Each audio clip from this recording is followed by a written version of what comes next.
The Lord be with you. And with your spirit. A reading from the Holy Gospel according to Luke. Glory to you, O Lord.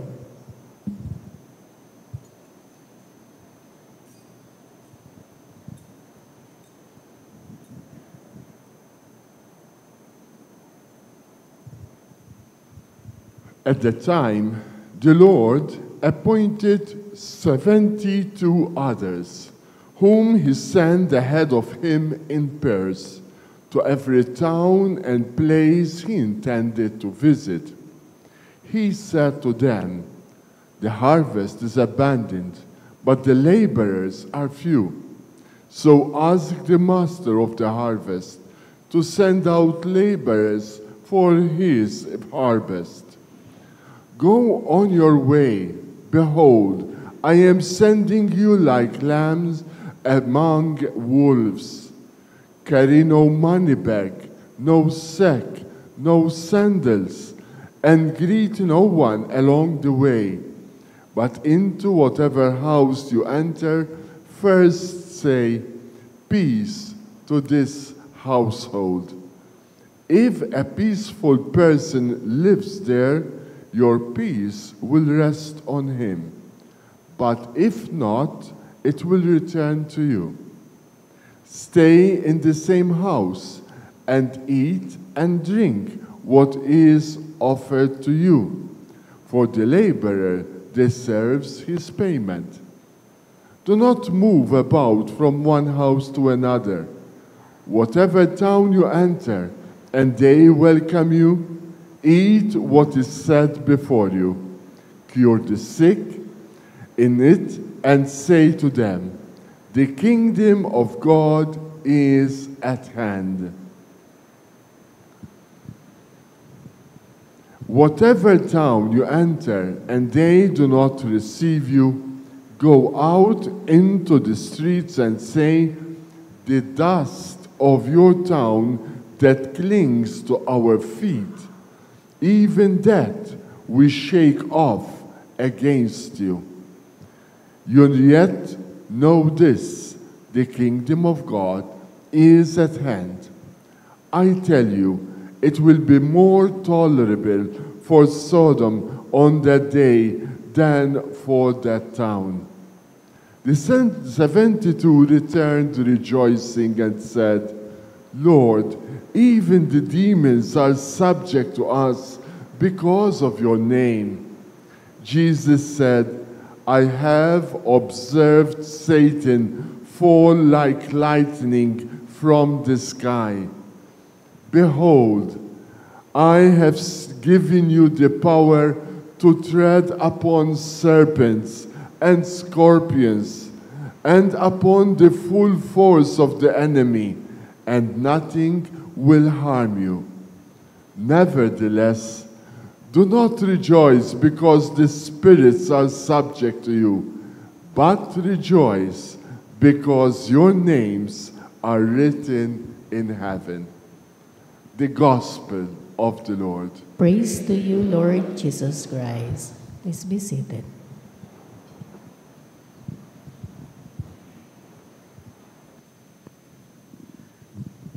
Praise be Jesus Christ. Now and forever. Happy Fiesta, everyone. Pakisabi ng Happy Fiesta po sa ating mga katabi, sa ating mga online parishioners. Happy Fiesta din po sa inyo. You are very much part of our celebration here in our parish, Santa Maria Goretti. Kasama din po natin si Father Carl. Let's also welcome him, Father Carl Massive. Siya po ay dati nagsiserve sa atin nung hindi pa siya pari, and he's one with us today with Father Mark. At I'd like to acknowledge also our Jensen girls, ang ating mga tuna girls. Tayo nga po kayo, tayo po kayo. Ayan. Alam po ninyo, galing pa po sila sa General Santos City. They started with our Novena Masses 9 days ago, and then hanggang fiesta. Pumunta lang talaga sila rito para makifiesta sa atin. Wala naman silang dalang tuna, kaya... Pero welcome po kayo, welcome po kayo. Palakpakan po natin sila, no? Sige po. I'd like to acknowledge their efforts kasi hindi po madali po yun. Meron din po tayo, akala natin Jensen lang. May mga taga Cebu din. I saw them, I think yesterday. Ayun, ang mga taga Cebu din. Again, barkada sila, batchmates sila. At tapos sila yung nag-agree na dito sila mag-fiesta all the way from Cebu. Palapakan din po natin sila.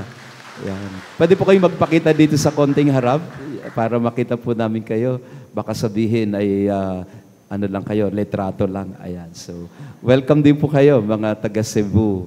Meron pa ho pa rito mga taga ibang probinsya, mga Davao, mga taga Davao. Asan po mga, ayan, may Davao. At meron po ho sa syempre, iba't ibang mga bayan dito sa Maynila at gayon din dito sa Luzon. Ibig sabihin po, Father, from Malta, from Malta. the farthest delegate, no, for our fiesta.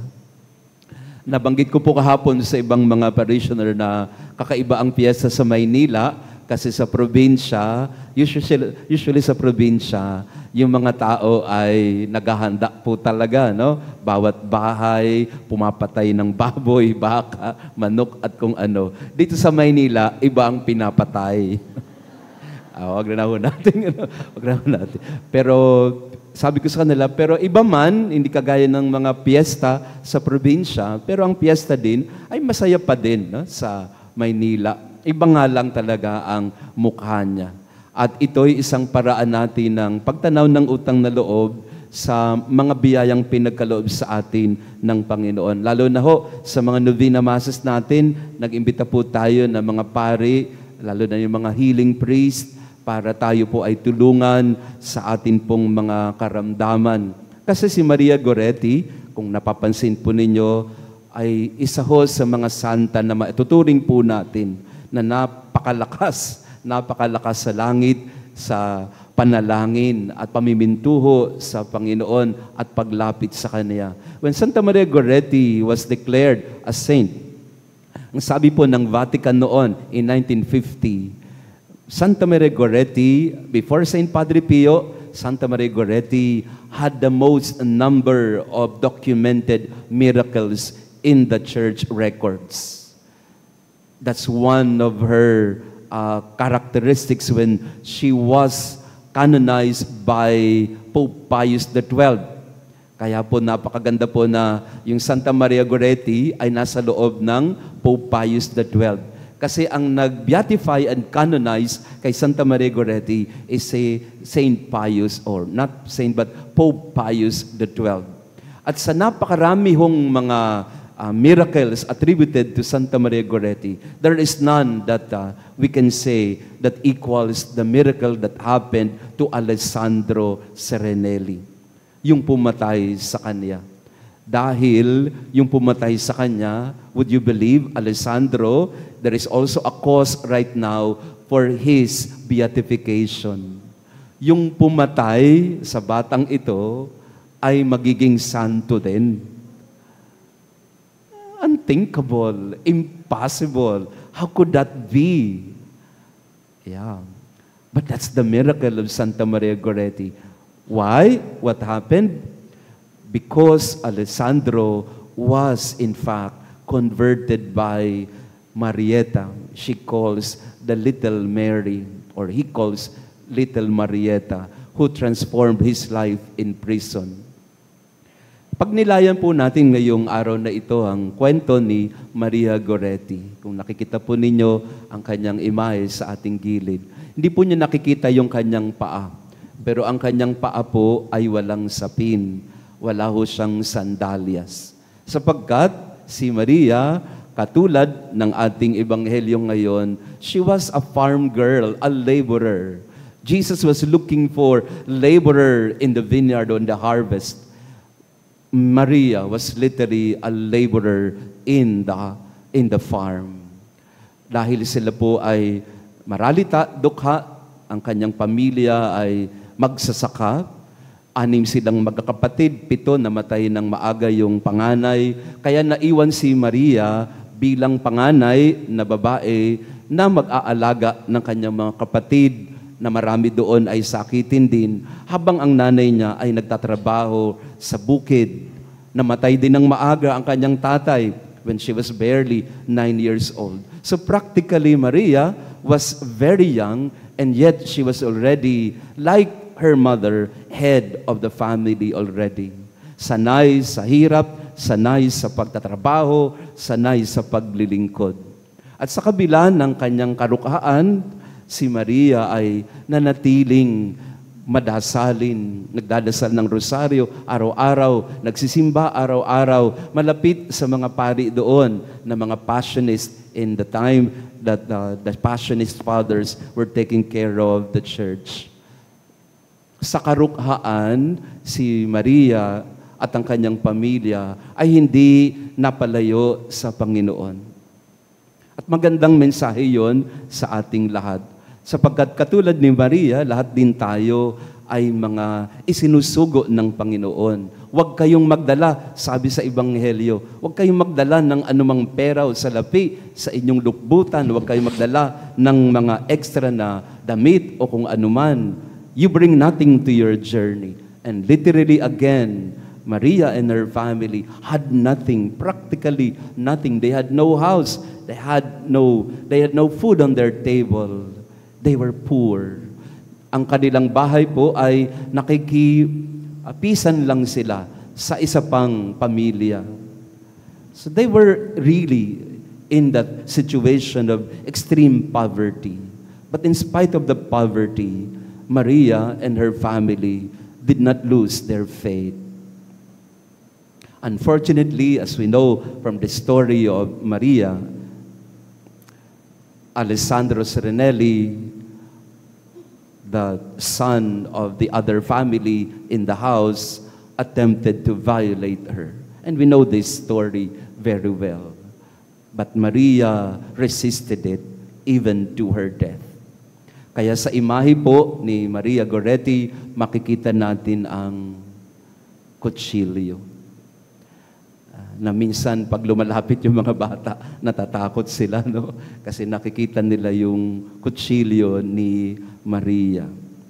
Pero pag naipaliwanag naman, naiintindihan natin na itong hawak niyang kutsilyo ay kung paano siya namatay. Her death was caused by 14 stab wounds, 14 na saksak. At ang pumatay sa kanya, the lethal wound was in the heart. Punctured her heart. She was stabbed around 4 o'clock, July 5, 1902, around 3:30 to 4 o'clock in the afternoon. She was brought to the hospital, bleeding profusely. Inoperate ng mga doktor na walang anesthesia.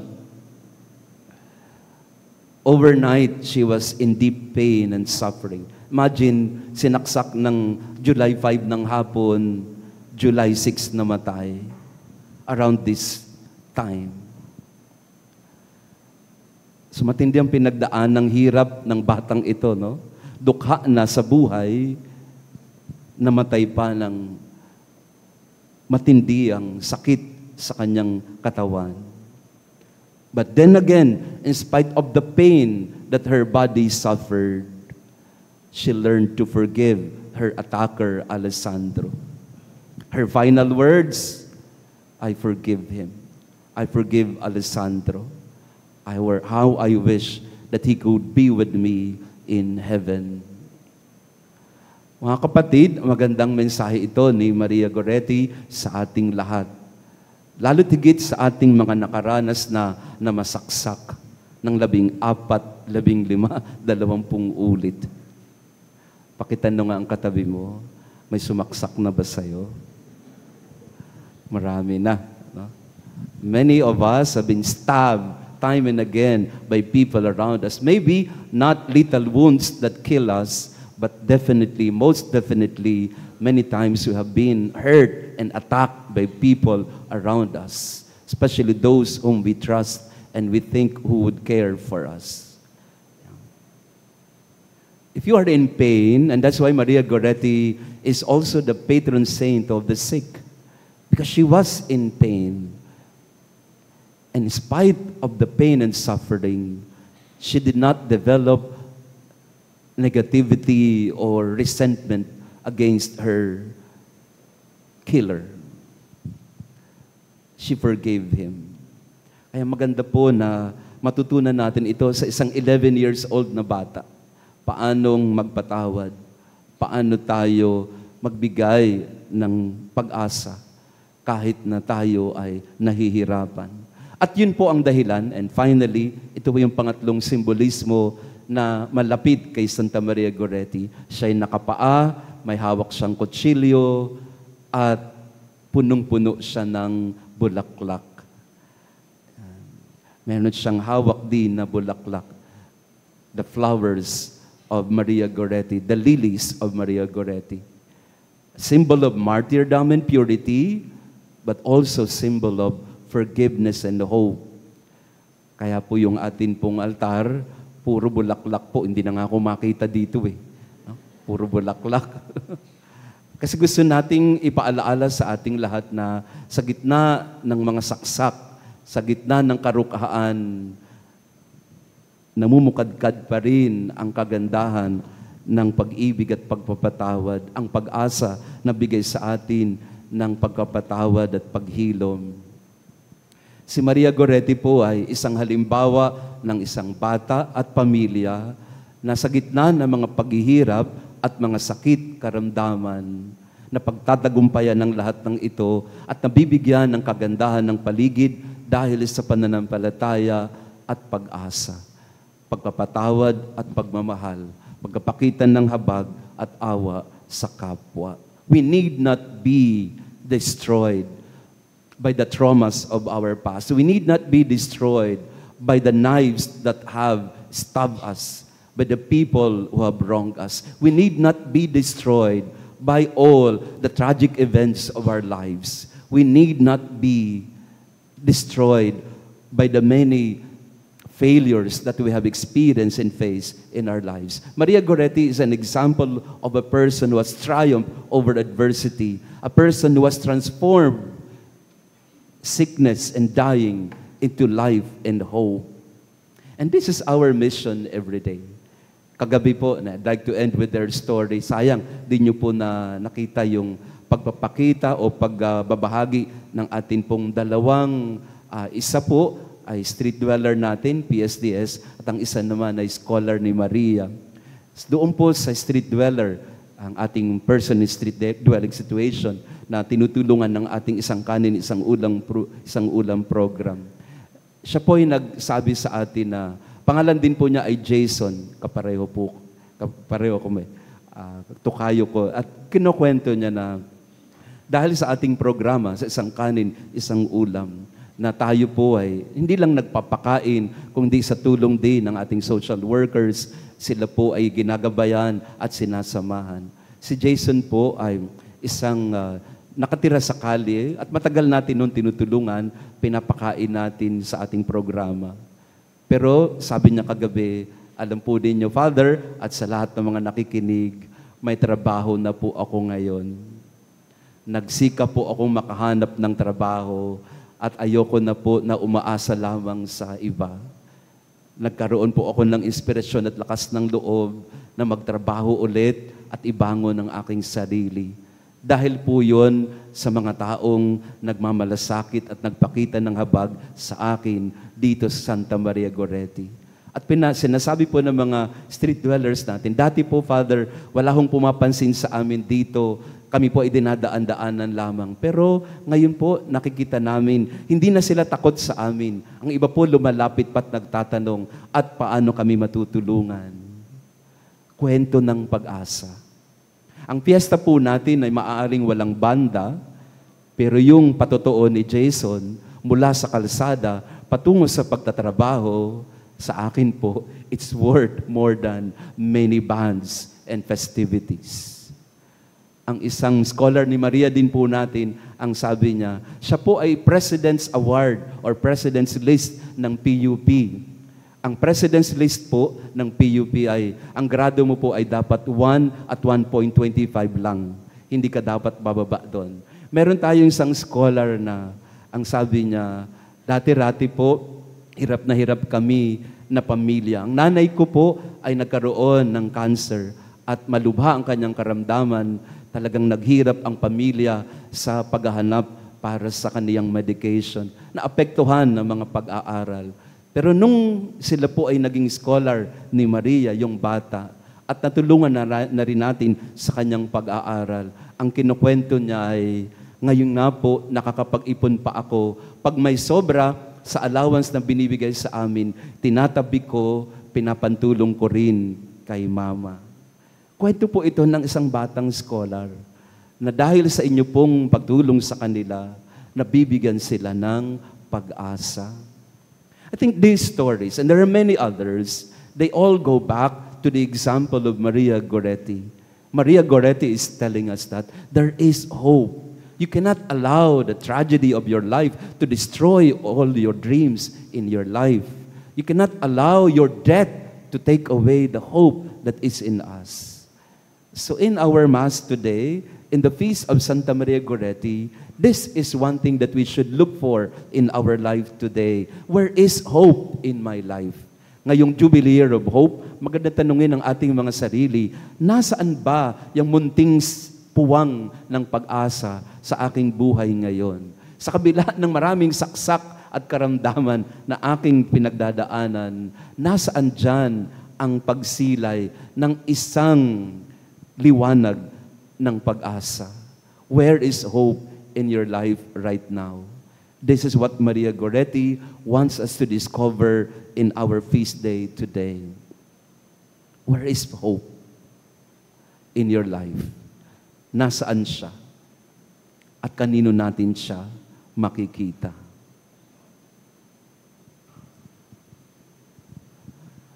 Praise be Jesus Christ. Now and forever. Pwede pong maupo saglit bago tayo mag-final blessing. Happy Fiesta po ulit sa ating lahat. Pakibating ang katabi natin ng Happy Fiesta. Ano po ba yung handa po ninyo?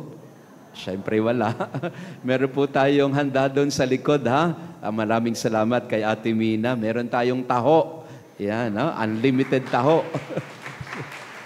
Ilang ano ba yan? Ilang kaban ba yung ayan. So, meron po tayong taho doon. May konting salo-salo din po, pero medyo limitado lang kaya yan. May canteen naman po tayo dito.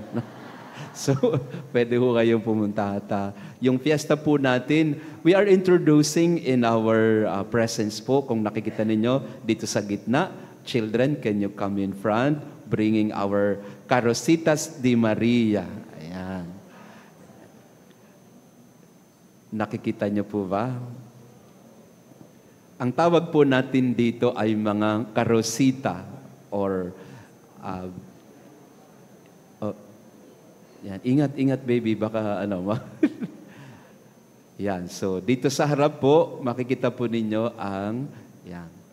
Kasi po si Maria Goretti was barely 11 years old when she died. She was actually just a child, like the children here. At madalas po sa prosesyon pagka fiesta, malalaking karo po yung dinadala. Di po ba sa inyo pong mga parokya, ang lalaking karo ng mga santo na yung mga bata hindi nila alam kung paano sumama.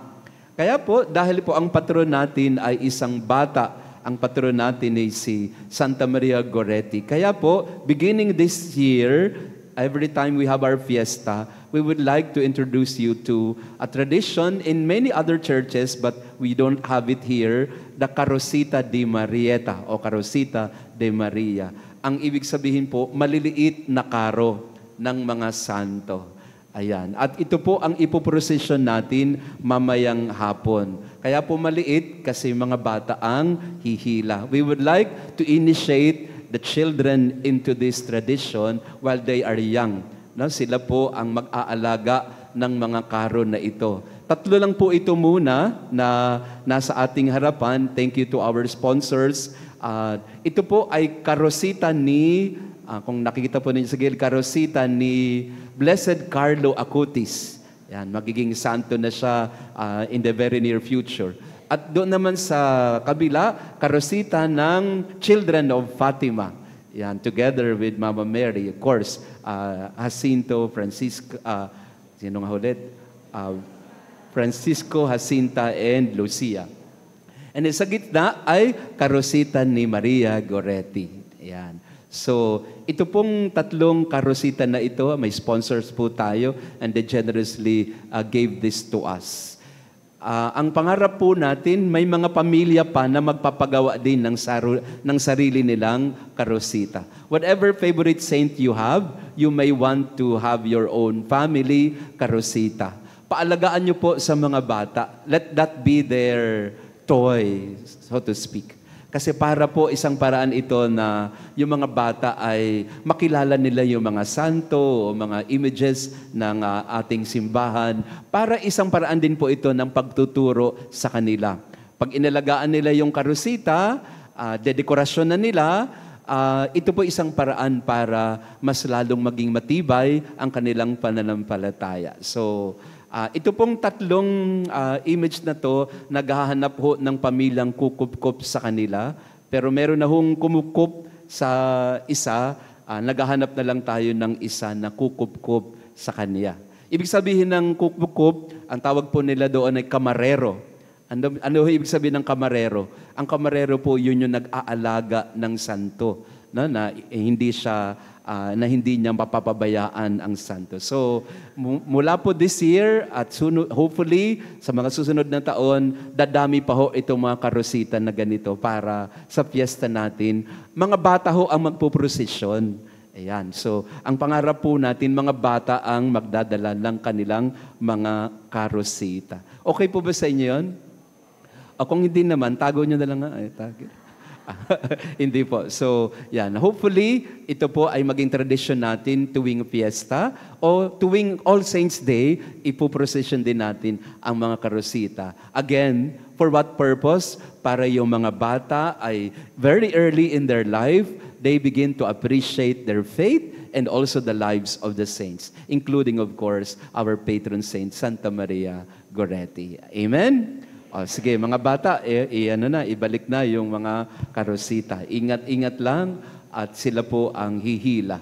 Again, maraming salamat sa ating mga kapatid na lalo tigit ang mga sponsors natin for our novena masses and also for our fiesta. Maraming salamat po sa inyong pagtangkilik. Again, sa ating pong mga programa, lalo pa no yung isang kanin, isang ulam natin, bahagi na po ang mga street dwellers ng ating pong parokya, ating tinutulungan at ating sinusuportahan. Yung mga scholar ni Maria po, ganoon din po mga scholars, ang kanilang pasasalamat po. Many of them were telling me last night, ang allowance po na binibigay natin sa kanila, it's not just about money.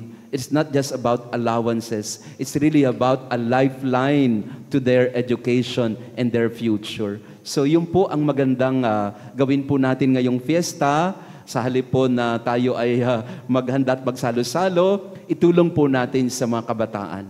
Kasi ang ating parokya, si Maria Goretti ay isang dukha, maralitang bata. Pero sana ang mga maralitang bata sa ating panahon ay wag nang makaranas ng pinaghirapan at pinagdaanan ni Santa Maria Goretti. May we become also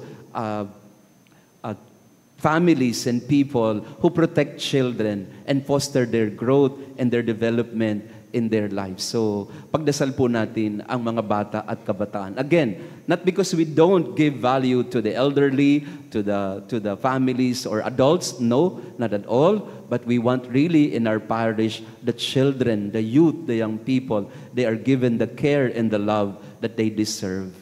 Kasi si Maria Goretti, siya po ang isang inspirasyon natin paano pangalagaan ang mga bata at kabataan sa ating panahon. We all stand. May I invite all the birthday celebrants for the month of July to come forward. Tamang-tama ang inyong birthday, fiesta ni Maria Goretti, so doble-doble ang biyaya. Meron bang may mga birthday ngayong July? Yes, can you please come forward? At babasbasan namin kayo. Bow your head and pray for God's blessing. Lord, I ask you to bless all our birthday celebrants for the month of July. Shower upon them the abundance of your gifts and love and kindness and mercy. Always provide for their needs. Protect them, keep them safe in your heart. Heal them from any kind of affliction and infirmity. I ask, Lord, to always bless them with your presence and love, the Father, the Son, and the Holy Spirit.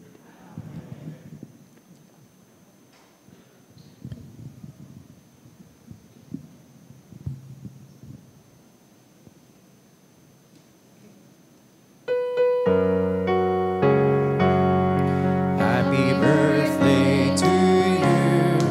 Happy birthday to you. Happy birthday, happy birthday. Happy birthday to you.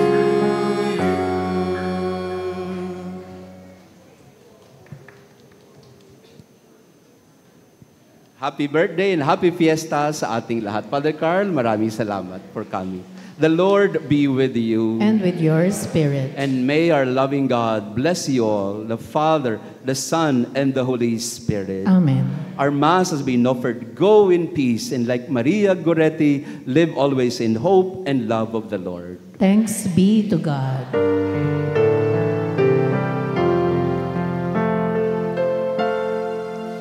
Saint Mary Goretti, our martyr of purity, for love of Jesus, sweet child of Mary, Saint Mary Goretti, our symbol of chastity, beauty and innocence, in heart and body, Saint Mary Goretti, sweet child of self-sacrifice, heiress of heaven, model of love, Saint Mary Goretti, virgin and martyr, your strength is a virtue from God Almighty. Saint Mary Goretti, pray for us. Happy fiesta, everybody.